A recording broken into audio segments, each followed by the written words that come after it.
오늘 우리에게 주신 하나님의 말씀을 봉독합니다.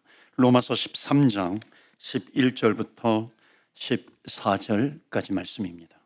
또한 너희가 이 시기를 알거니와 자다가 깰 때가 벌써 되었으니 이는 이제 우리의 구원이 처음 믿을 때보다 가까웠습니다.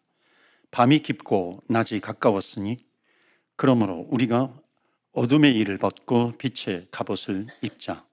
낮에와 같이 단정히 행하고 방탕하거나 술 취하지 말며 음란하거나 호색하지 말며 다투거나 시기하지 말고. 14절 함께 합독합니다. 오직 주 예수 그리스도로 옷 입고 정욕을 위하여 육신의 일을 도모하지 말라. 아멘. 하나님의 말씀입니다.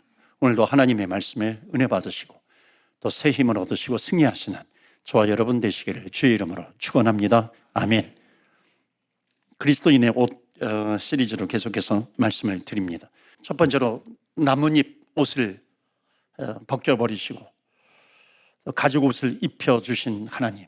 이 가죽 옷이라고 하는 것은 구원의 옷을 상징합니다. 이 요셉에게 채색 옷을 벗기시고 세마포 옷을 입히십니다.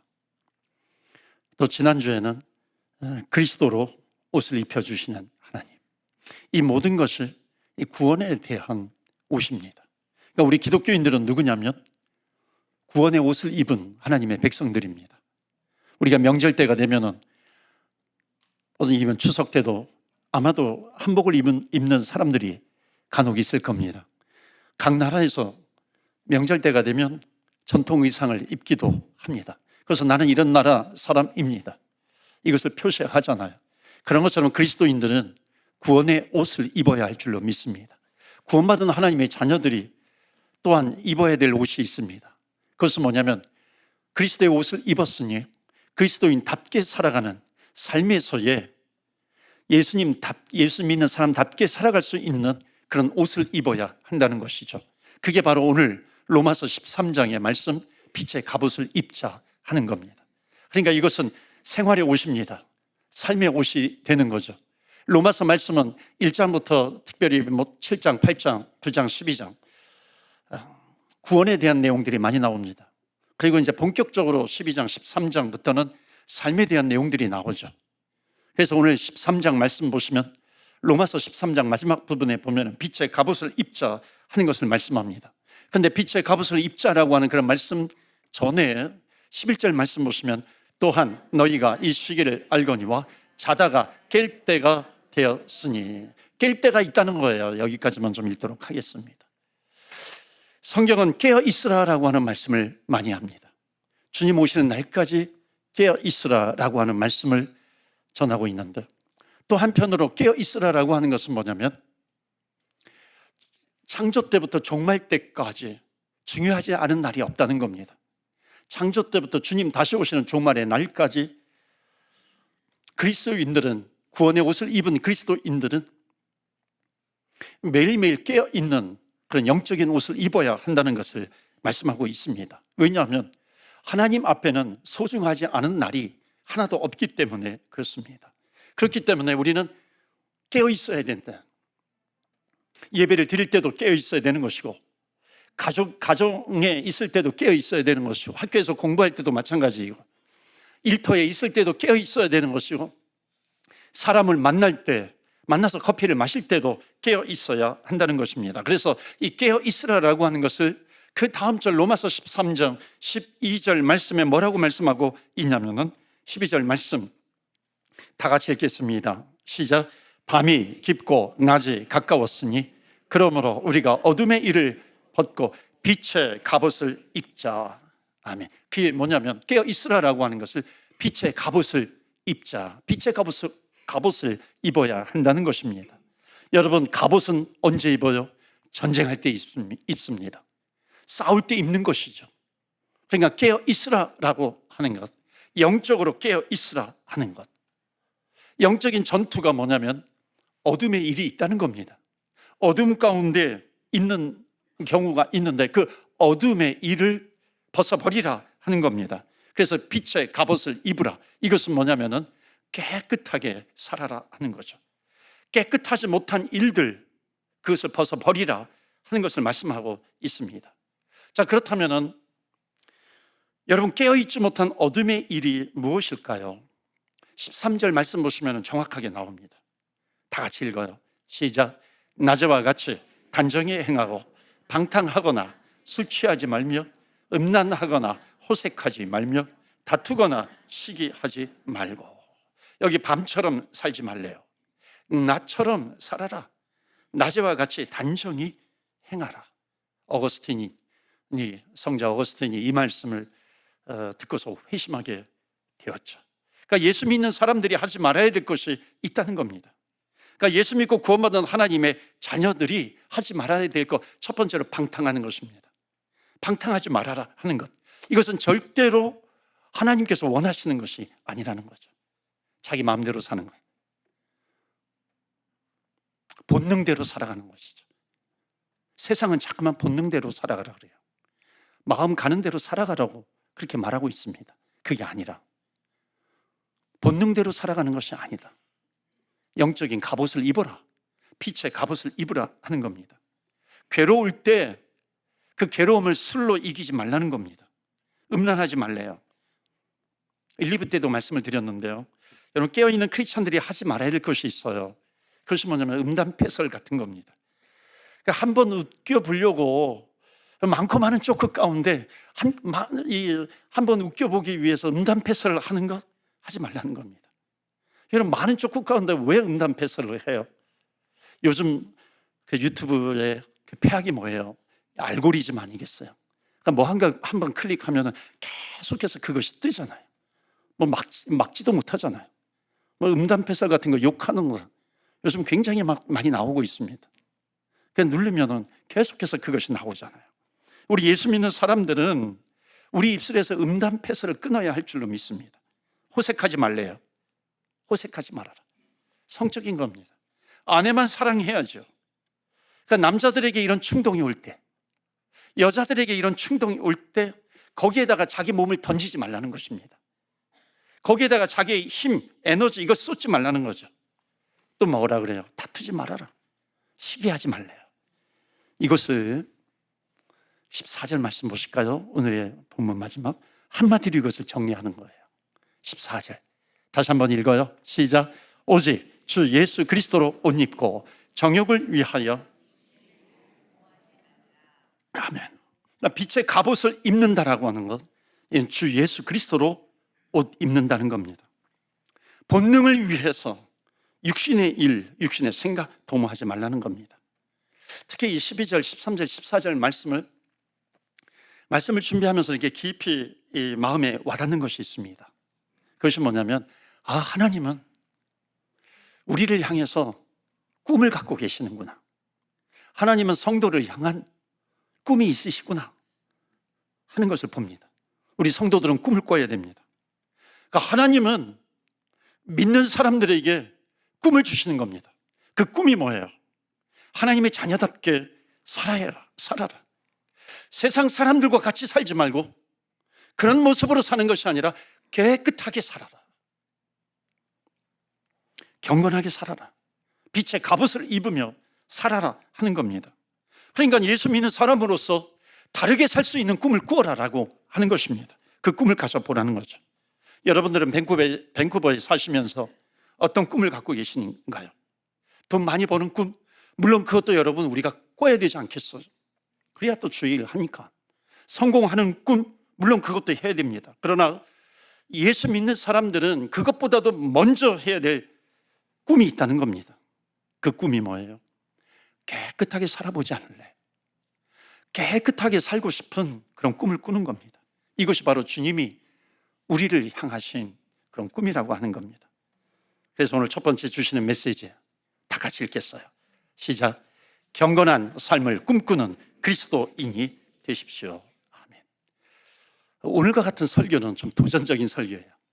변화를 촉구하는 그런 설교이기도 합니다. 이것이 이렇게 좀 이게 막 튕겨 나올 때도 있어요. 이런 설교는 위로해 주는 설교, 마음을 터치해 주는 그런 설교에 우리는 은혜를 많이 받습니다.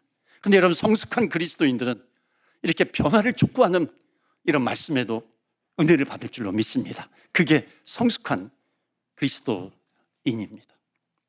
오늘 이 말씀이 튕겨나오지 않으면 좋겠어요. 제가 한국에서 대학원 때 대학원생들 역사를 전공하는 그 대학원생들과 함께 교수님하고 또 신학생들이니까 대학원생, 이게 교회에서는 또 교육전도사입니다. 나중에 공부하시는 목회자들도 있고, 그래서 그 전도사님들 또 목사님 학생도 같이 이제 종교개혁지를 순례할 때가 있었습니다. 그래서 이제 쥐리히에서 내려가지고 스위스 거기서 차를 렌트해가지고 이제 9명이서 이제 종교개혁지를 이렇게 탐방을 하고, 그다음에 그 경로를 만들고 또 그 지역에 가서 역사적인 그런 부분들을 살피고 하는 그런 부분이었어요. 그래서 차를 가지고 렌트하면서 이렇게 쭉 유럽을 다니는데 웬만하면 좀 통과시켜 주는데 어느 한 곳에서는 비자가 나오지 않는 겁니다. 허락을 하지 않는 거예요.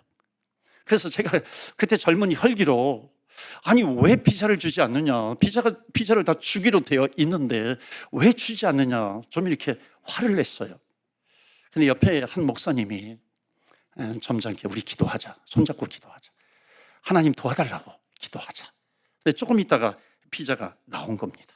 아니 화를 낸 나는 뭔가, 나는 막 화를 내버렸어. 화를 낸 나는 뭔가, 바로 기도하고, 누구는 바로 기도하고 누구는 바로 화를 내고. 저도 뭐 기도는 하려고 했어요. 저도 기도는 하려고 했는데, 그러니까 화가 끝나고 좀 마음이 침착해지면 그때는 기도가 나오잖아요. 그런데 이분은 화를 내기 전에 기도하는 겁니다. 이분은 정말 고수구나, 경건에 있어서는. 여러분 따라서 해보시겠어요? 화내고 나서 기도하지 말고 화내기 전부터 기도하자. 하나님 이런 은혜를 우리들에게 좀 주세요. 기도가 되는 겁니다. 하나님의 꿈 아니겠어요? 하나님의 꿈을 한번 꿔보는 겁니다. 깨끗하게 살고 싶은 꿈을 꾸는 겁니다. 기도해야 되는 거죠. 그런데 우리가 이렇게 살지 못하도록 방해하는 것이 있습니다. 깨끗하게 살려고 해도 그것을 회방하는 사탄 마귀가 있는 거죠. 에베소서 6장 11절에 마귀의 관계를 능히 대적하기 위하여 하나님의 전신 갑주를 입으라. 마귀의 관계, 간략한 계략, 간악한 계략이 있다는 거예요. 그러니까 그것과 맞서 싸우기 위해서 하나님의 전신 갑주를 입으라. 여러분 빛의 갑옷, 전신 갑주 똑같은 거죠. 전쟁 때 입는 옷입니다. 12절 말씀 보시면 왜 그러냐면, 12절 말씀 보세요. 우리의 씨름은 혈과 육을 상대하는 것이 아니요 통치자들과 권세들과 이 어둠의 세상 주관자들과 하늘에 있는 악의 영들을 상대함이라. 악한 영들을 상대하면서 싸워야 한다는 것입니다. 그러니까 예수 믿는 사람들은 악한 영들과 싸우는 거예요. 악한 사단들과 싸우게 되는 겁니다. 그러니까 우리가 이 영적인 갑옷, 빛의 갑옷, 하나님의 전신 갑주, 이것을 입는 이유는 뭐냐면, 악한 영이 있어요. 분노하게 만들고 그리스도인답게 살지 못하게 하는 어둠의 영들이 있다는 겁니다. 그러니까 하나님의 자녀답게 서기 위해서 하나님의 전신 갑주를 입으라 하는 것입니다. 이게 하나님의 소원이죠. 그러니까 하나님은 예수 믿는 사람들이 깨끗하게 살기를 원하십니다.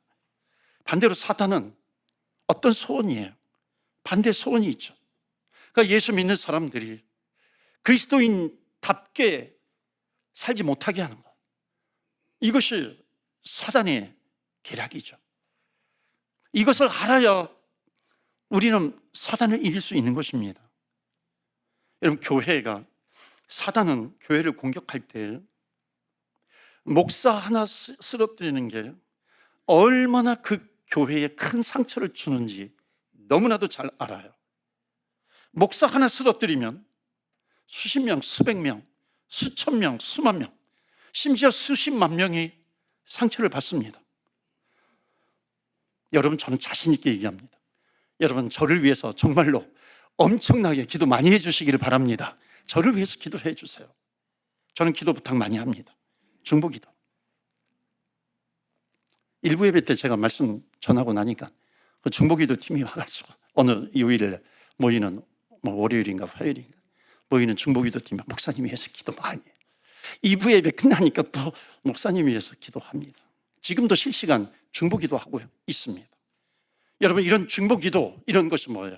사탄에게 넘어가지 말라, 쓰러지지 말라라고 하는 겁니다. 지지 말라라고 하는 것이죠.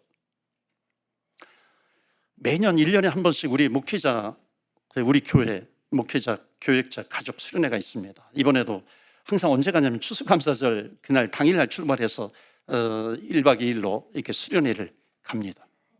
이번에 자녀들까지 합해서 한 40여 명 수련회를 가죠. 여러분 정말 기도 많이 해주시길 바랍니다. 우리 자녀들 담당하는 우리 목사님들 위해서 기도 많이 해주시고요. 이번에 짧은 기간이지만 내년도 계획도 세우고 세미나도 하고 나눔도 하고 재충전도 합니다. 기도 많이 해주세요. 그리고 또 계획을 세우다 보니까 우리 교회 책정된 예산이 없어요. 그래서 예산도 너무 부족하더라고요. 그래서 여러분 좀 보탬도 되시면 좋겠어요. 좀 도와주시고 좀 이렇게 영적인 재충전이 될 수 있도록 관심도 좀 가져주시고 그렇게 해주시면 좋겠어요. 그런데 가장 중요한 것이 뭐냐면 기도입니다. 기도로 도와주시는 겁니다. 사단의 목표는 뭐냐면 예수 믿지 않는 사람들이 계속해서 예수 믿지 못하게 하는 겁니다. 예수 믿었으면은 그리스도인답게 살지 못하게 하는 것이 마귀의, 사단의 간계예요. 간악한 계략입니다. 어떻게든지 예수 믿은 사람들을 추하게 만들어 버리는 거죠. 죄의 진흙탕 속에 자기를 던지게 만드는 겁니다. 진흙탕 싸움에 노출시켜 버리는 겁니다. 거기에 들어가게 하는 것이죠. 그런데 이것을 안다면 죄를 지으려고 할 때 이것을 알게 된다면 우리가 이것을 하지 않는 것은 단순히 내가 죄를 짓는 것이 아니라 마귀와의 싸움, 사단의 싸움에서 그것을 이기는 것입니다. 사탄을 이기는 것이죠. 또 하나 사탄이 뭘 가지고 공격을 하냐면 참으로 감사하지 못하게 만듭니다. 어떻게 하든지 감사하지 못하게 만드는 거죠. 불평과 원망으로 살게 합니다. 그러니까 사단을 이기는 방법이 먼저 아세요? 불평과 원망을 하고 싶을 때에 그것을 그대로 그냥 표현하는 것이 아니라 그럴 때마다 감사할 것을 찾는 겁니다. 사단의 또 하나의 중요한 공격의 목표가 뭐냐면은 예수 믿는 사람들을 절대로 하나 되지 못하게 하는 겁니다. 어떻게 하든지요, 부부가 하나 되지 못하게 해요. 사역만 하면은 하나 되지 못하게 하는 겁니다. 그러니까 사단의 공격을 모르면 그 공동체 안에서 자기 주장만 하다가 그렇게 하면 사단이 갈라진 틈을 타고서 이게 비집고 오는데 그것을 보지 못해요. 그러면 자기 주장만 하고 끝나게 되는 겁니다. 그래서 여러분, 우리는 정말 본질적인 것이 있어요. 복음적인 것, 전도와 선교, 영혼 구원, 하나님의 나라, 주의 나라, 이것이 아니면은 양보할 수 있어야 돼요. 천국 가는 길 아니면 양보할 수 있어야 되는 거죠. 양보를 하게 되면 아브라함과 롯의 관계 속에서도 그대로 보여지잖아요. 양보하면 그 양보한 것 이상으로 하늘에서 내려주시는 블레싱이 있다는 겁니다. 그러니까 그리스도인의 옷을 입은 사람은 하늘의 블레싱을 받는 사람들, 그게 이 땅에서 어느 때 펼쳐져요. 때로는 주의를 하는데 칭찬받지 못해요. 하늘에 쌓아두는 하늘의 보상이 있다는 겁니다. 양보해요. 손해가 나요. 하늘에서 내려주시는 블레싱, 축복이 있다는 것을 말씀하고 있습니다. 여러분, 인생은 영적인 전쟁터입니다. 왜 영적인 전쟁터이냐면 에베소서 같은 데 정확하게 말씀하잖아요. 에베소서는 교회론의 아주 핵심적인 성경이거든요. 마귀가 우는 사자처럼 삼킬 자를 계속해서 잡아먹을 자이죠. 계속해서 찾고 다닌다는 겁니다. 그렇기 때문에 빛의 갑옷을 입어라. 하나님의 전신 갑주, 복음의 갑주를 입으라는 겁니다. 이것을 왜 입어요? 사단이 매일매일 계속해서 우는 사자처럼 예수 믿는 그리스도인들을 잡아먹으려고 하니까 그런 거죠. 그렇기 때문에 우리가 세상에 나갈 때 이것을 알고 나가는 것과 그렇지 않은 것은 너무나도 큰 차이가 있습니다. 세상에서 우리가 여러 가지 유혹을 받아요. 유혹이 문제가 되는 게 아니죠. 세상은 그런 구조, 시스템 속에서 그렇게 가고 있어요. 유혹이 있어요. 죄가 있어요. 문제가 있어요. 때로는 질병이 있어요. 고통과 고난이 있어요. 그런데 그것 자체가 중요한 게 아닙니다. 그러니까 이런 상황 속에서 나는 복을 받지 못했는가 보다, 이게 아니죠. 중요한 영적인 원리는 그것을 통해서 사탄이 그 갈라진 틈을 타고서 들어오는 거예요. 그렇기 때문에 그런 고통과 어려움, 힘든 것, 그 자체가 문제가 아니라 그것을 틈타서 들어오려고 하는 사단을 막는 거예요. 그러니까 사단의 관계에 있어요. 그것을 처단해 버리는 겁니다. 대표적인 인물이 누구냐면 욥이에요. 욥이라고 하는 사람은 하나님을 경외하는 자, 하나님께 칭찬받는 자였습니다. 그러니까 사단이 어느 날 하나님한테 가가지고 따지는 거죠. 아니, 하나님이 블레싱을 그렇게 주시니까 하나님을 찬양하고 찬미하는 것이지, 한번 그 재산을 다 뺏어 보세요. 아마 하나님을 욕할 겁니다. 저주할 거예요. 한번 그렇게 해보아라. 허락했죠. 단 생명만은 건드리지 말아라. 재산을 다 거두어 갑니다. 그때 욥의 고난이 뭐냐면은, 욥의 고백이 뭐냐면, 지금 이 세상에선 지금 고난이 찾아왔어요. 여러분, 이게 고난, 욥이라고 하는, 욥기서라고 하는 책이 그 고난, 인간의 고난과 고통을 해석하는 데 있어서 아주 중요한 자리를 차지하고 있는 것이 욥기입니다. 자, 이 땅에서 욥은 왜 고난이 왔는지 해석이 안 돼요. 왜냐하면 하늘에서 그 영적으로 이런 원리들이 있었는데 고난이 찾아왔어요. 이 땅에서는 고통이 나에게 있는 겁니다. 욥이 이렇게 고백하죠. 주신 자도 하나님, 거두어 가시는 분도 하나님. 하나님 찬송을 받으시지어다. 하나님 찬송을 받으실 만한 분입니다. 고백합니다. 사단이 두 번째 또 그의 몸을 건드리면, 그의 건강을 건드리면 하나님을 욕할 겁니다. 하나님이 허락하죠. 단 생명만은 건드리지 말아라. 그러나 어려움과 고난과 고통이 찾아왔을 때, 그때 문제는 뭐냐면 욥이 아니라 욥의 아내였어요. 욥의 아내가 뭐라고 고백을 하냐면, 너무나도 고통이 심하니까 그냥 하나님을 욕하고 살아라. 하나님을 욕해라. 저주해라. 하나님을 떠나라. 그렇게 이야기를 한 겁니다. 여러분 보세요. 욥의 아내가 내뱉은 말은 개인적으로 그냥 내뱉은 거잖아요. 개인적으로 그냥 감정적으로 한번 내뱉은 말입니다. 자, 이게 세상에서의 원리죠. 그런데 이것을 영적인 구조에서 보면은 지금 욥이 하는 말, 그 고백하는 말은 누가 기대하는 거였어요? 사단이잖아요. 마귀가 기대했던 그런 말입니다. 이것을 우리 인생에 그대로 적용해 볼 수 있습니다. 우리가 어떤 어려움과 고통과 힘듦과 여러분 이런 일들을 당할 때에 욥의 아내와 같은 말을 하면은 누구를 기쁘게 하는 거예요? 마귀를 기쁘게 하는 거죠. 사단을 즐겁게 하는 거죠. 사단이 뭐라 그랬어요? 야, 쟤는 내 친구네, 쟤는 내 친구네, 쟤와 나는 한 통석이네, 내 편이네, 우리 편이네, 그렇게 얘기하지 않았겠어요? 근데 욥이 대답합니다. 여호와께서 복을 주셨으니, 여호와께서 복을 주셨으니 여호와께서 고난도 주시지 않겠느냐. 여호와께서 블레싱을 주셨는데 하나님께서 고통도 주시지 않겠느냐. 그때 성경에 정확하게 얘기합니다. 욥이 입술로 죄를 범죄치 아니하니라. 욥은 자기 입술로 죄를 범죄하지 아니한다는 겁니다. 철저하게 욥의 고백은 하나님의 살아계심이 있고, 하나님이 내 인생을 주관해 가시고, 하나님이 내 인생을 인도해 가신다라고 하는 겁니다. 성경은 이것을 보여주고 있죠. 그러니까 우리가 감사할 수 없을 때가 있어요.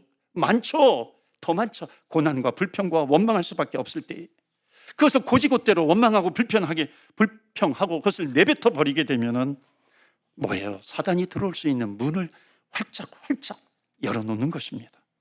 그때 욥처럼 믿음으로 사단이 들어오지 못하도록 믿음으로 고백합니다. 주신 자도 하나님, 거두어 가신 자도 하나님. 하나님께서 블레싱, 복을 주셨으면 하나님께서 고난도 주시지 않겠는가. 여러분, 이런 믿음의 고백이에요. 이런 믿음의 고백이 있을 때 우리를 공격하는, 내 인생을 공격하는 어둠의 영이 있어요. 사단이 있어요. 그 사단이 우리 인생에서 떠나가게 될 줄로 믿습니다. 아멘. 우리 인생뿐만 아니죠. 우리의 가정도 마찬가지입니다. 이렇게 믿음으로 내뱉을 때에 우리 가정에 공격하고 들어오려고 하는 마귀를 쫓아내버리는 겁니다. 결박시켜 버리는 거죠. 그래서 오늘 두 번째 메시지 다 같이 읽겠습니다. 시작. 믿음으로 말하는 그리스도인이 되십시오. 아멘. 이게 빛의 갑옷을 입은 그리스도인들입니다. 그러면 어떻게 그런 삶을 살아갈 수 있어요? 에베소서에 너무나도 정확하게 나오죠. 에베소서 6장 17절 말씀 다 같이 읽어요. 시작. 구원의 투구와 성령의 검 곧 하나님의 말씀을 가지라. 하나님의 말씀을 가져야 된다는 거예요. 하나님의 말씀을 가지지 않으면 우리 입술이 칼이 되는 거예요. 입술의 언어가, 말이 사람을 해치는 칼이 되는 거죠. 그렇기 때문에 말씀의 검을 가져라 하는 것을 말씀하고 있어요. 또 하나가 있어요. 말씀의 검을 가졌으면 18절 그 다음 절입니다. 정확하게 나오죠. 다 같이 읽어요. 시작. 모든 기도와 간구를 하되 항상 성령 안에서 기도하고. 됐어요. 여기까지. 말씀을 가졌어요. 말씀을 붙들고 하나님께 기도해라. 깨어 구하라.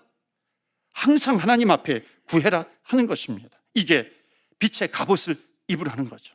그러니까 말씀과 기도를 가지고 어떻게 해야 되는가? 이런 얘기를 해서 죄송하지만 싸울 준비를 하면서 살아야 된다는 겁니다. 영적인 싸움이에요.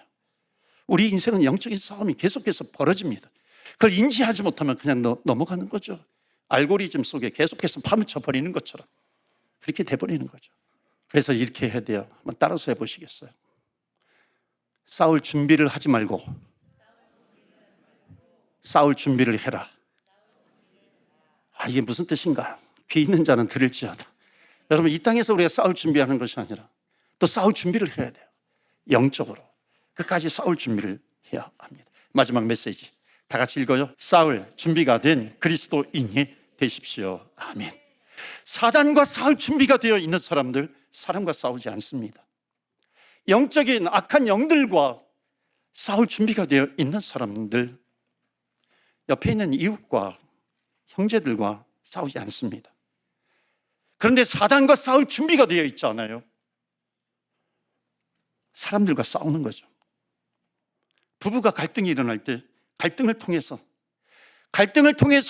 사단이 우리 가정을 공격하는 것을 안다면은 아내와 다투지 않습니다. 여보 미안해. 그 한마디에 차단을 시켜버리는 겁니다. 들어오지 못하게 하는 거죠. 여러분, 그것을 보지 못하면 너가 잘했니? 내가 잘했니? 사람을 공격하게 됩니다. 여러분, 축구시합에서 제일 억울한 것이 뭔지 아세요? 엊그제도 한국의 K리그에서 자살골이 나왔던데, 자살골 아니겠어요?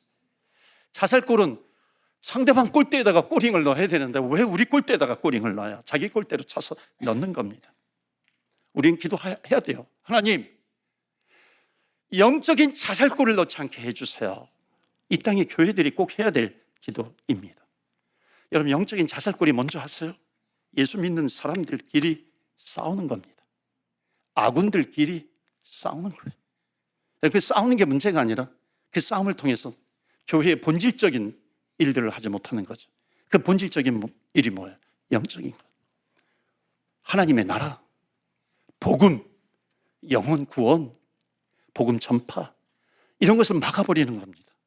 이것을 못하게 하는 거죠. 사랑하는 성도 여러분, 여러분들은 무슨 옷을 입고 계십니까? 하나님께서 우리에게 구원의 옷을 입혀주셨어요.